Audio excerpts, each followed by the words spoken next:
Comment ça va, Daniel? Très bien, merci. Bien. Et vous? Ça va très bien. Je suis un peu triste parce que le numéro 2 mondial a failli être français. Il paraît que tes parents voulaient absolument que tu naisses en France. Ah oui, après, honnêtement, je sais pas parce que c'était leur vouloir, normalement, mais j'ai décidé pour eux, j'étais né 1 mois plus tôt que prévu. Donc j'étais né à Moscou.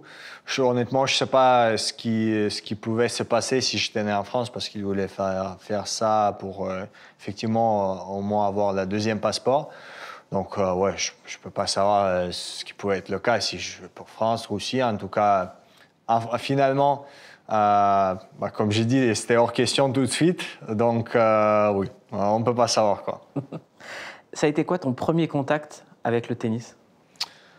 Avec le tennis, je suis entré bien, j'avais 6 ans. Je faisais beaucoup des activités, j'ai envie de dire.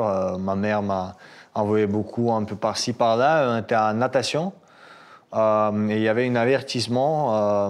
Et je ne me souviens pas, honnêtement, si c'était moi ou ma mère qui avait dit ah, « Allez, on doit essayer ». Truc comme ça. J'ai envie de dire que c'était moi, mais je ne suis pas sûr, donc je vais pas mentir.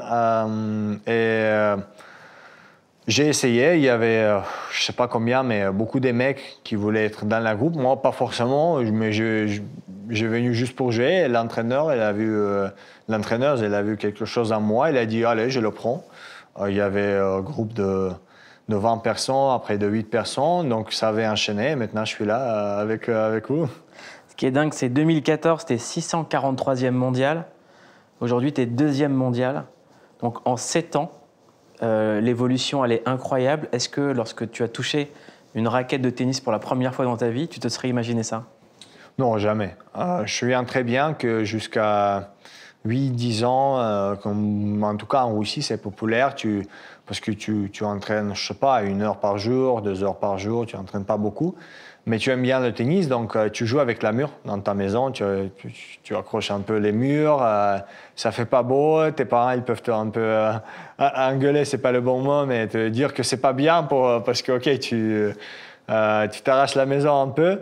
Mais je me souviens, j'avais fait ça et je me suis dit, allez, maintenant je joue contre, je sais pas, Roddick ou Roger, il était déjà là. Enfin, je me souviens pas quel âge, quand il est venu gagner un peu aussi. Et j'ai imaginé ça, mais jamais je pouvais imaginer que c'est vrai. Et c'est vrai ouais, que je pense que la première fois pour beaucoup du monde, quand tu penses que c'est réel, c'est quand tu joues des grands chelems juniors.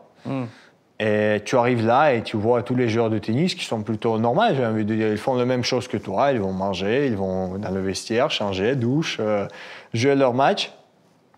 Et en ce moment-là, tu ne penses pas forcément que tu vas y être parce que d'habitude, tu n'as pas le classement ATP où quelqu'un pouvait avoir 500, un truc comme ça, donc c'est loin. Mais tu comprends que, ah ok, c'est comme ça, quoi. Et c'était le premier moment où je me suis dit, ok, c'est comme ça le tennis du haut niveau, j'ai envie de dire. Et finalement, ouais, là, je suis là-bas, comme c'est le joueur de tennis. Il y a des juniors deuxième semaine de Grand Chelem qui arrivent et je suis toujours, moi, en étant comme ça aussi. Et tu te dis, quand tu repenses à ces moments-là, est-ce que tu arrives à compter le nombre d'heures qu'il t'a fallu? Compter, non. Mais je sais que c'est beaucoup d'heures. On fait tous beaucoup d'heures. On fait les différemment. Ça veut dire... parce que tennis, c'est sport individuel. Donc, c'est toi qui choisis ton équipe.